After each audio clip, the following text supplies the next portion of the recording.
हाँ बेटा, सबसे पहले सभी बच्चों से सुप्रभात। और आज इस वीडियो में अपने कक्षा 12 में हिंदी साहित्य जो विषय है, इस विषय की पाठ्यक्रमानुसार जो तीसरी इकाई है यानी खंड जो गए है उसकी पाठ्य पुस्तक सरयू और सरयू का जो कविता भाग है उस कविता भाग की कविता नए संशोधित पाठ्यक्रमानुसार कुरुक्षेत्र, इसकी व्याख्या करेंगे। यद्यपि इसी पाठ से संबंधित पूर्व की वीडियो में मैंने आपको इसकी व्याख्या करवाई है। अब आगे जो बचा हुआ यानी शेष भाग है इसका, उस शेष पाठ की व्याख्या पढ़ेंगे। तो मेरा सभी बच्चों से आग्रह रहेगा कि वे अपनी पाठ्य पुस्तक निकाल करके और मेरे साथ उसका अध्ययन करें।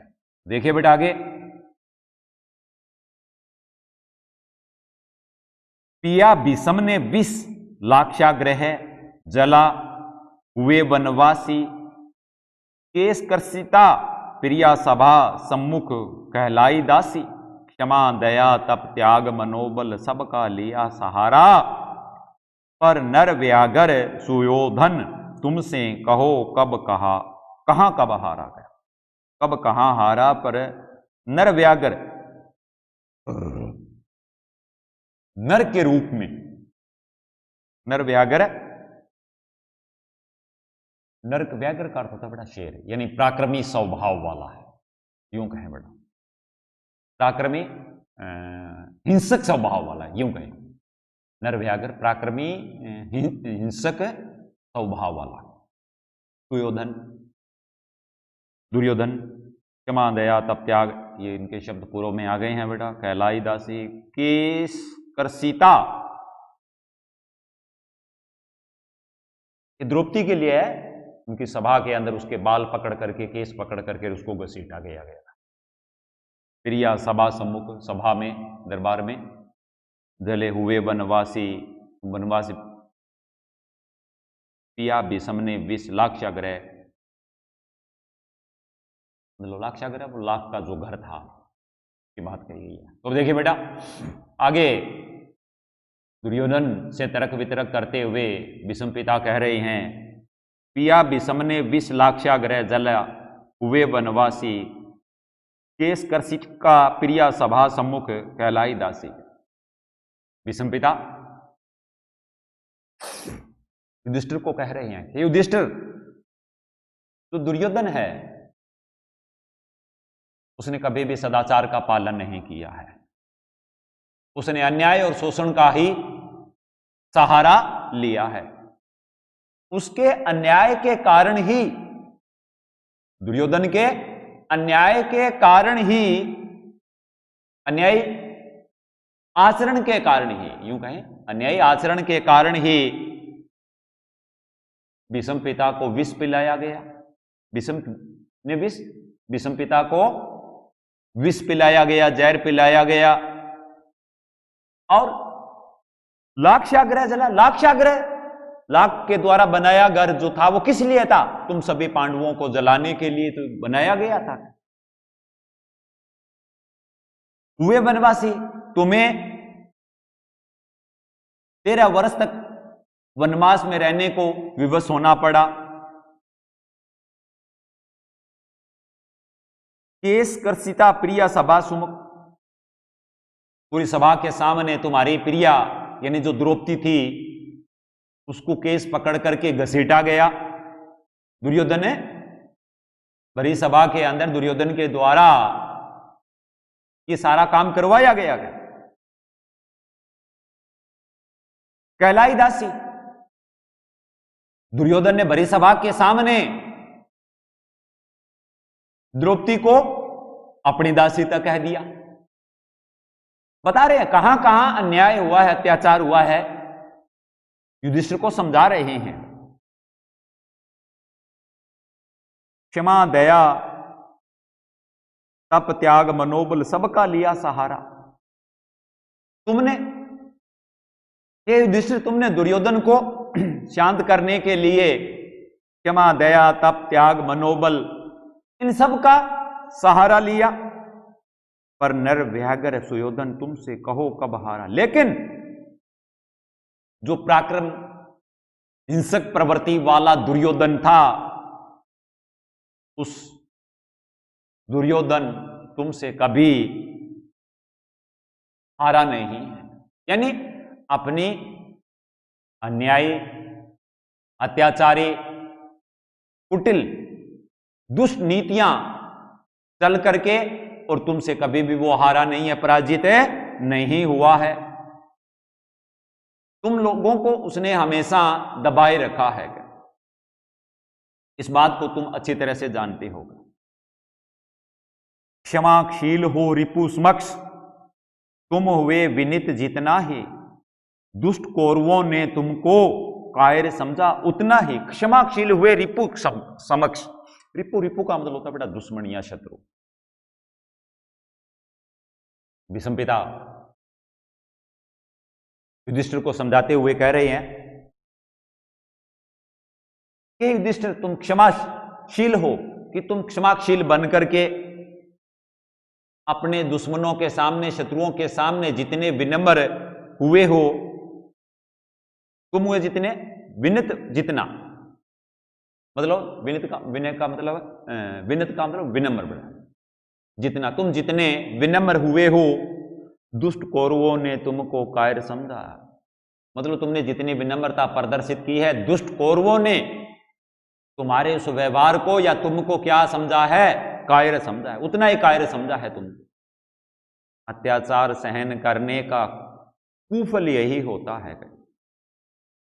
यानी दो व्यक्ति क्षमा, दया आदि की दुहाई देता है, आदि की दुहाई दे करके अत्याचार, अन्याय को सहन करता है, उसका यही बुरा परिणाम होता है, कुफल होता है, उसका यही बुरा परिणाम होता है।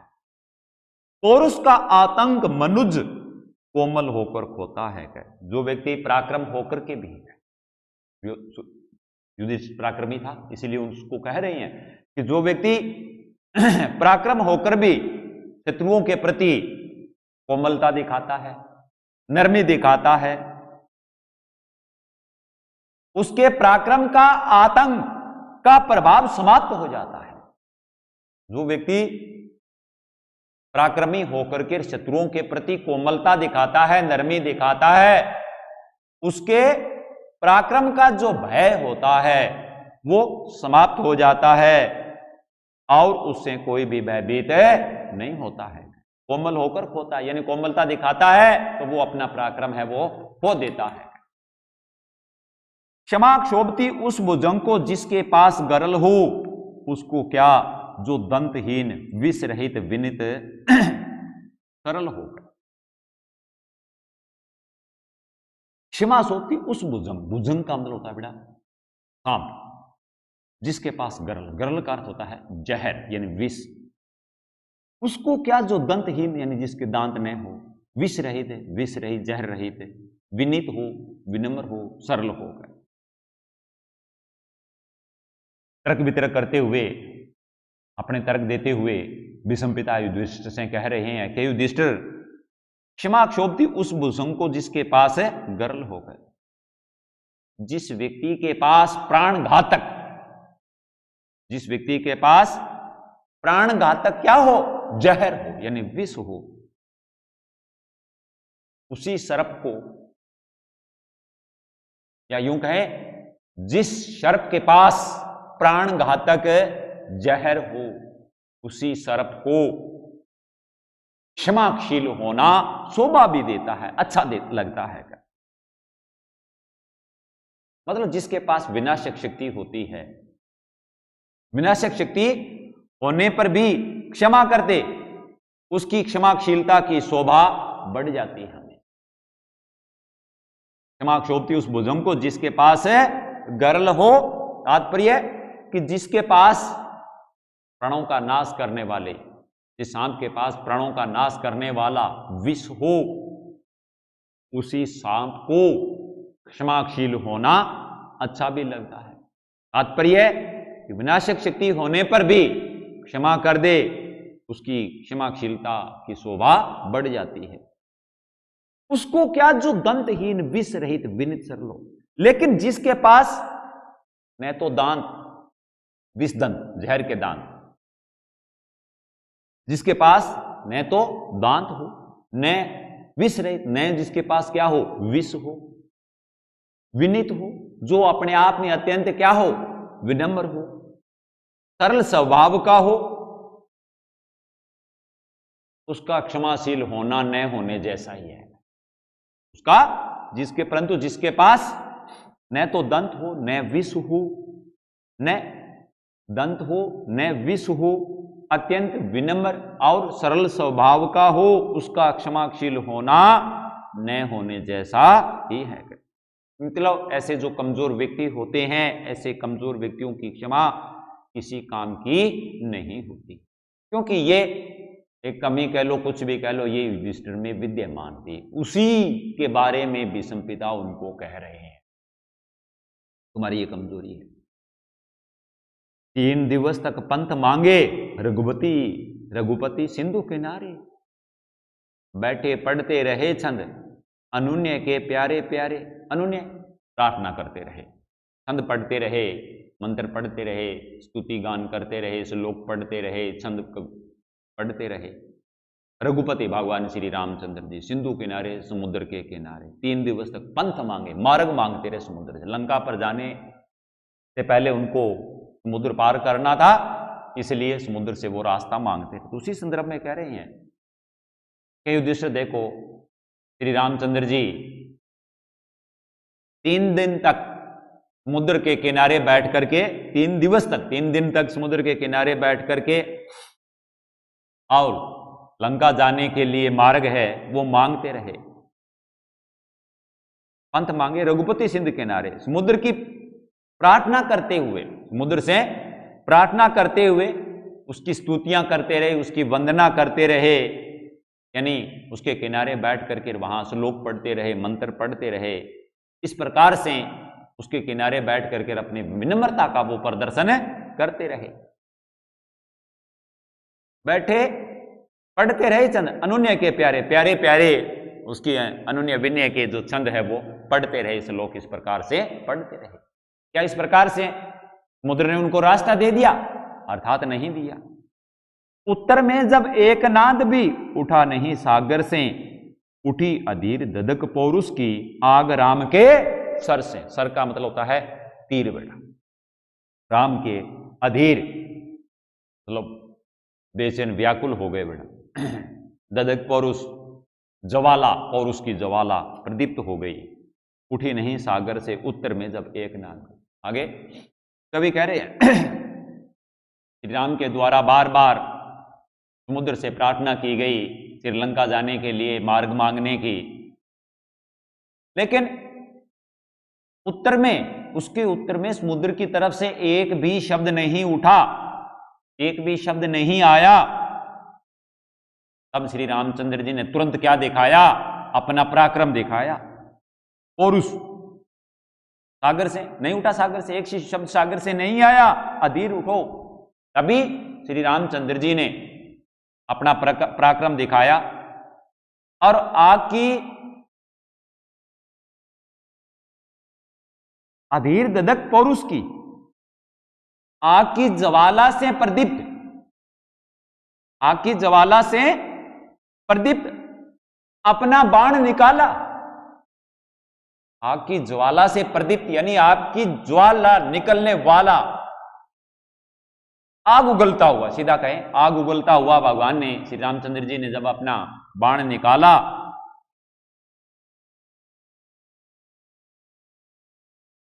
सिंधु देधर त्राही त्राही करता आगिरा शरण में। उसी आग उगलता हुआ जैसे ही श्री राम ने अपना बाण निकाला,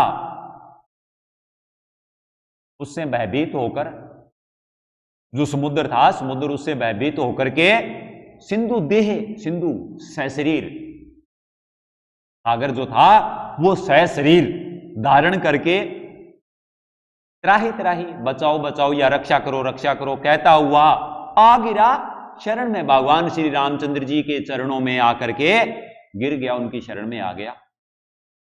चरण पूजा, चरणों को पूजने लगा, उनकी वंदना करने लगा, दास्ता ग्रहण की, उनकी दास्ता ग्रहण कर ली, दास्ता ग्रहण कर ली, स्वीकार कर ली। बंद मूढ़ बंधन में, मूढ़ मूर्ख बंधन में, और अंत में मूर्ख समुद्र जो था, मूर्ख था वो, मूर्ख समुद्र जो था, उस मूर्ख समुद्र को सेतु बंधन में, यूं कहें मूर्ख समुद्र, अंत में मूर्ख समुद्र को सेतु बंधन में, बंधन से मतलब बंध गया, पुल के रूप में बंध गया। मतलब भगवान श्री रामचंद्र जी के पौरुष से समुद्र ने विनम्रता दिखाई और उस विनम्रता से सेतु बंधन का उपाय भी बता दिया। मतलब इस प्रकार से मानवीय उदारता के जो भाव होते हैं, इनसे अत्याचारी, अन्यायी, जुल्मी, शोषित, पीड़ित होता है, उसको हम अगर सही मार्ग पर लाना चाहे तो वो ला नहीं सकते हैं। सच पूछो तो सर में ही बसती है दीप्ति विनय की, संधि वचन संपूज्य उसी का जिसमें शक्ति विजय की। संपूज्य, आदर के समान पूजनीय, दीप्ति विजय की, यानी विजय की दीप्ति। सच पूछो तो सर में ही, सर का मतलब होता है तीर का। तो युधिष्ठिर को लक्ष्य करके भीष्म पिता उनसे कह रही हैं कि सही बात तो यह है युधिष्ठिर, सही बात तो यह है कि बाण में ही क्या है, पौरुष है। बाण की जो शक्ति है, बाण में ही, अर्थात पौरुष प्रदर्शन में ही विनम्रता की ज्योति बसती है। बार सुनिए बेटा, भीष्म पिता उनसे कह रही हैं कि युधिष्ठिर बाण में ही, अर्थात पौरुष प्रदर्शन में ही विनम्रता की ज्योति बसती है, यानी विनय का तेज चमकता है।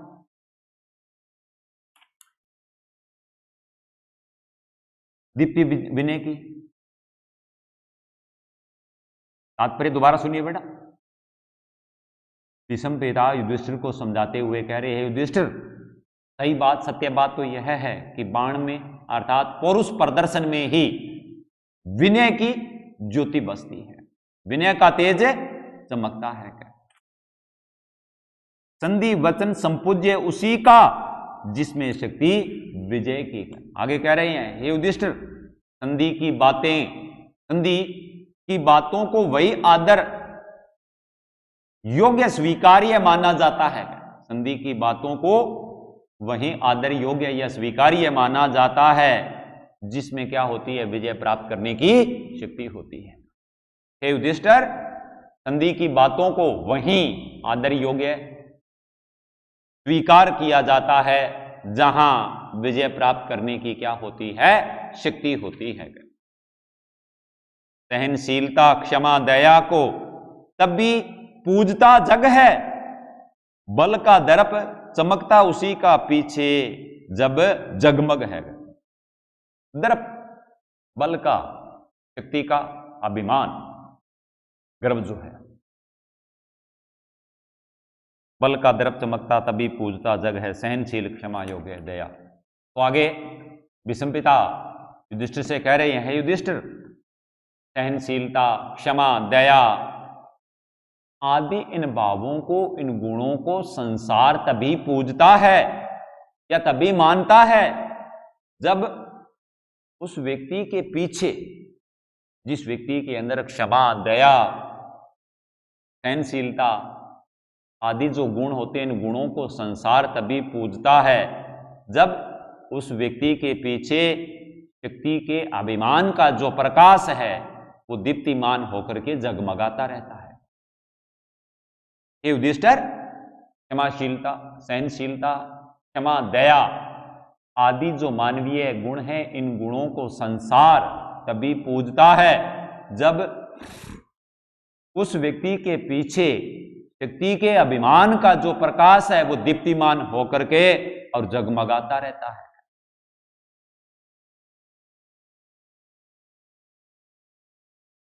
अंत में देखिए बेटा, जहां नहीं सामर्थ्य शोध की, क्षमा वहां निष्फल है, गरल घूंट पी जाने का मिस है, वाणी का छल है।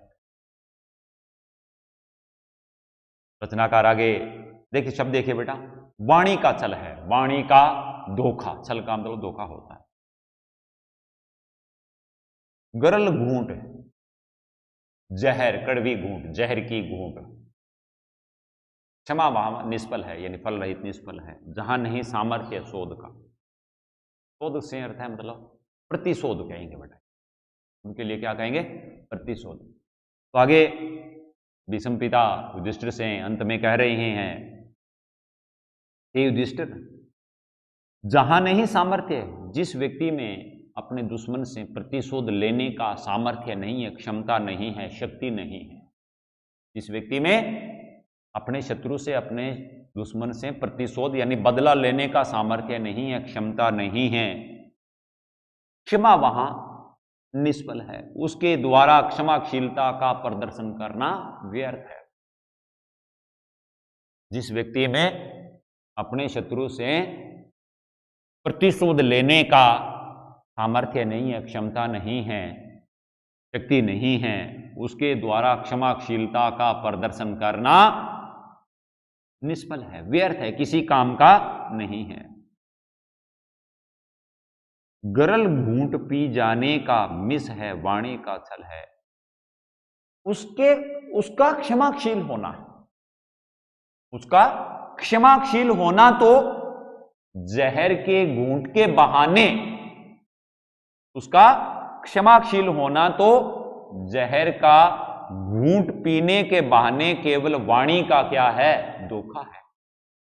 बार देखिए बेटा, उसका क्षमाशील होना तो जहर का घूंट पीने, जहर का घूंट पीने के बहाने वाणी का छल है, वाणी का धोखा है।